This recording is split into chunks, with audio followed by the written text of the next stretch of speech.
Hey guys, so today I'm gonna be fixing my horn button because it doesn't work anymore. And so I'm gonna kind of walk you through how I'm gonna do that. And so this is basically the same for most Hondas. I'm just gonna go through the proper way to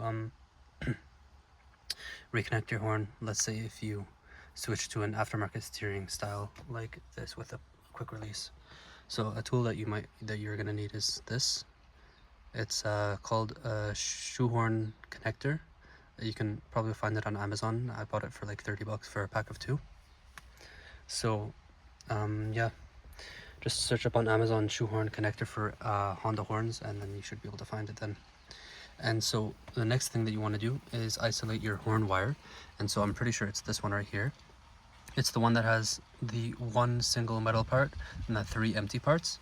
And so what I'm gonna do, and the tools that you're gonna need as well, is probably one wire cutter, like stripper, and crimper, and flathead screwdriver, probably, or not a flathead, sorry, a star head or a Phillips head. And then the kit also comes with a bit of hardware as well. So it comes with this spade connector and this sleeve, which I'm gonna try to use if I can. But yeah, so yeah, I'll work through right now and see if I can show you guys how I'm doing this. Oh shit.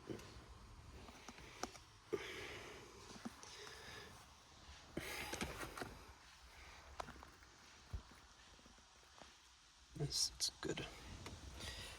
All right. So first, I think it's important to mock up, I guess, how you want this connector to look. It connects to one of the stock screw holes right here where the clock spring was. And so you basically want this ball end, because it has an end where it's not really focusing here, but one end is kind of poking out, one end is kind of pressed in. You want that poking out end to make contact with the back of your steering hub thing. There's like copper on the back, I think, or some sort of metal that's supposed to make contact with this.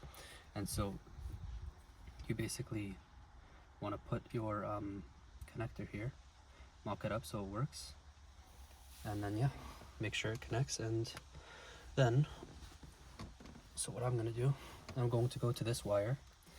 Hopefully this doesn't ruin everything, because I've done that before. And I'm going to cut this blue wire, basically, so I can get a nice bare wire for my connector. And yeah, let's see.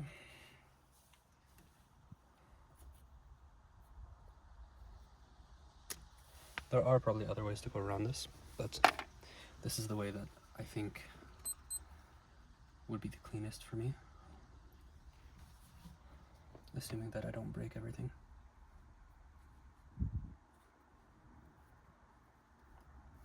Would be nice to have a pair of scissors though, right now. But it is what it is. Shit. Okay, I'm gonna go get scissors. Okay, so yeah, just to kind of give you an idea of what I'm doing, I cut this wire here, right?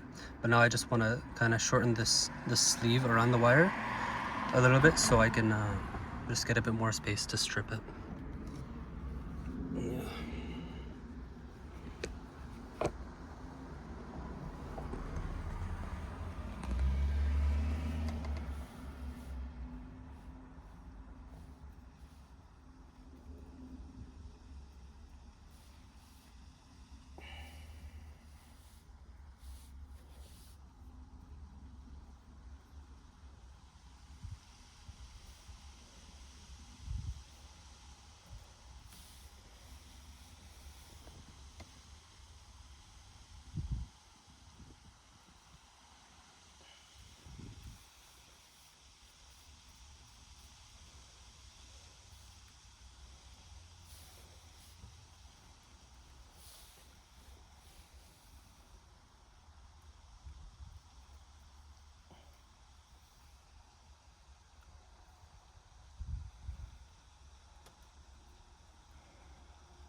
Would be a lot easier to do this if I had actually sharp scissors, but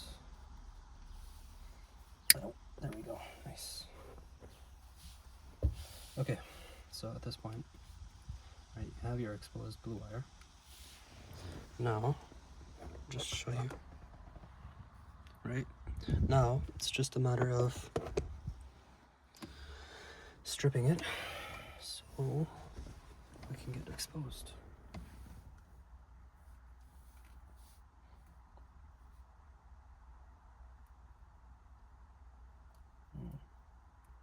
Something like that maybe. Nope. Much smaller. We don't want to go too far, but you want enough that there's good metal on metal contact. There we go. Okay. So,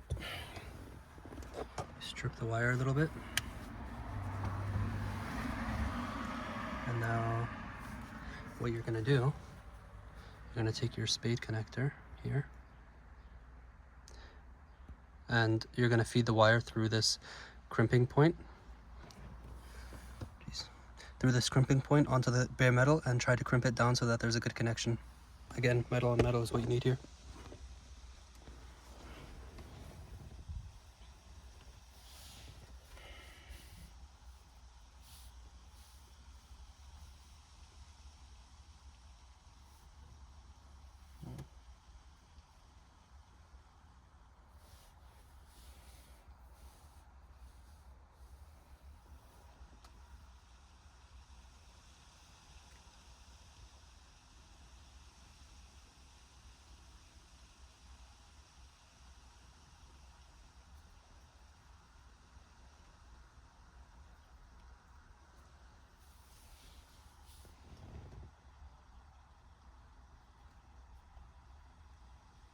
Doesn't have to look perfect, it just has to be sturdy. That's the big takeaway here.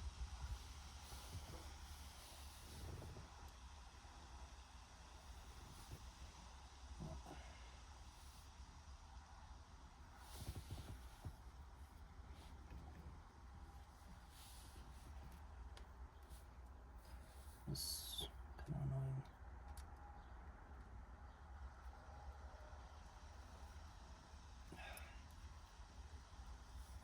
Once you're sure it's good on the metal, then you can lock it in. Flutters. Okay.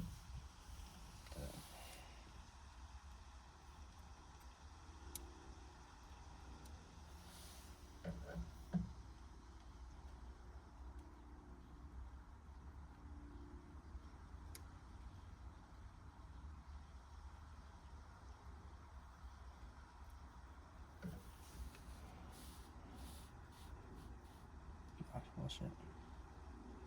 I forgot a step as well, but it is what it is. It's okay. Alright, so here's what it looks like right now. Right? A good metal on metal connection. What I missed, what I was talking about, is the fact that you would like to probably put this sleeve on because it came with the kit.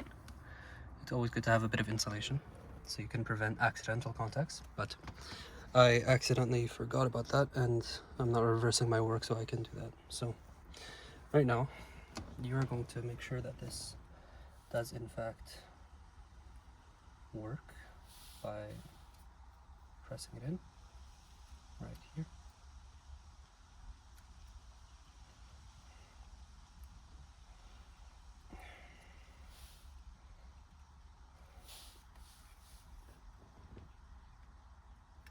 Yep, so they fit now. Okay, so once you have this shoehorn connector on, right now it, oh yeah, well it actually just accidentally contact, I think, but yeah. Okay, well at least I know my horn works.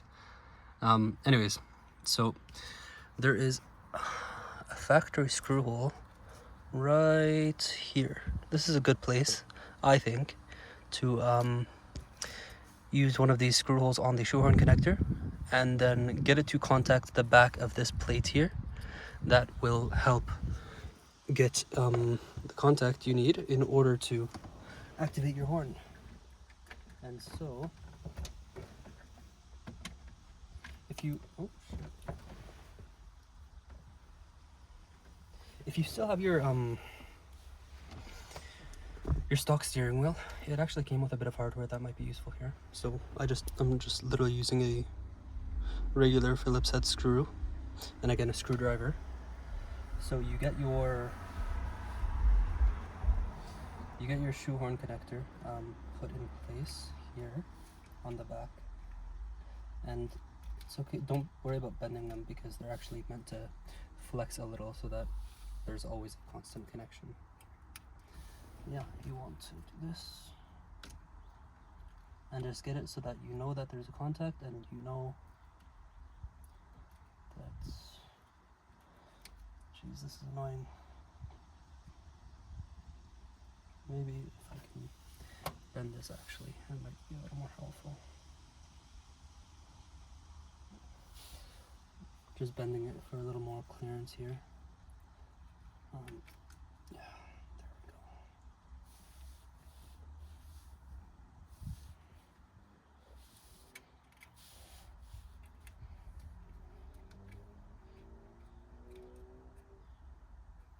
Okay.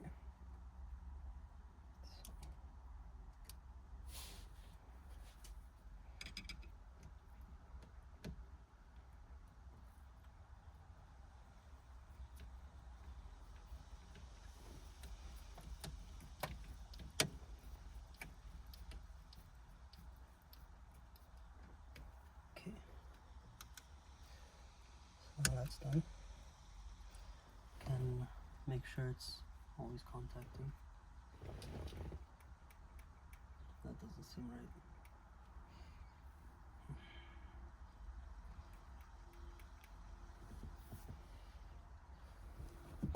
And before you put everything back together, I think it's a good idea to test.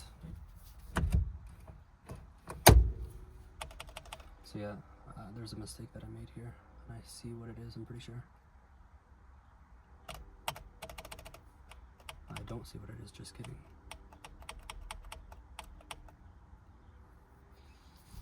Okay. Well, I'm gonna pause the video until I figure this out. 1 second. Okay guys, so I have come to the conclusion that it's not my connections that are bad. It's probably this back plate of the, like, the thing that connects to your steering shaft, basically, like the adapter, the hub adapter. So what I need to do is probably order a new one, unfortunately. But yeah, assuming that you did have a good hub adapter, then this would be working fine. You just want to ensure a good connection between this and the back of the hub adapter. But yeah, I'm gonna post this video as is anyways, and if there's any questions, just let me know. Yeah, see you.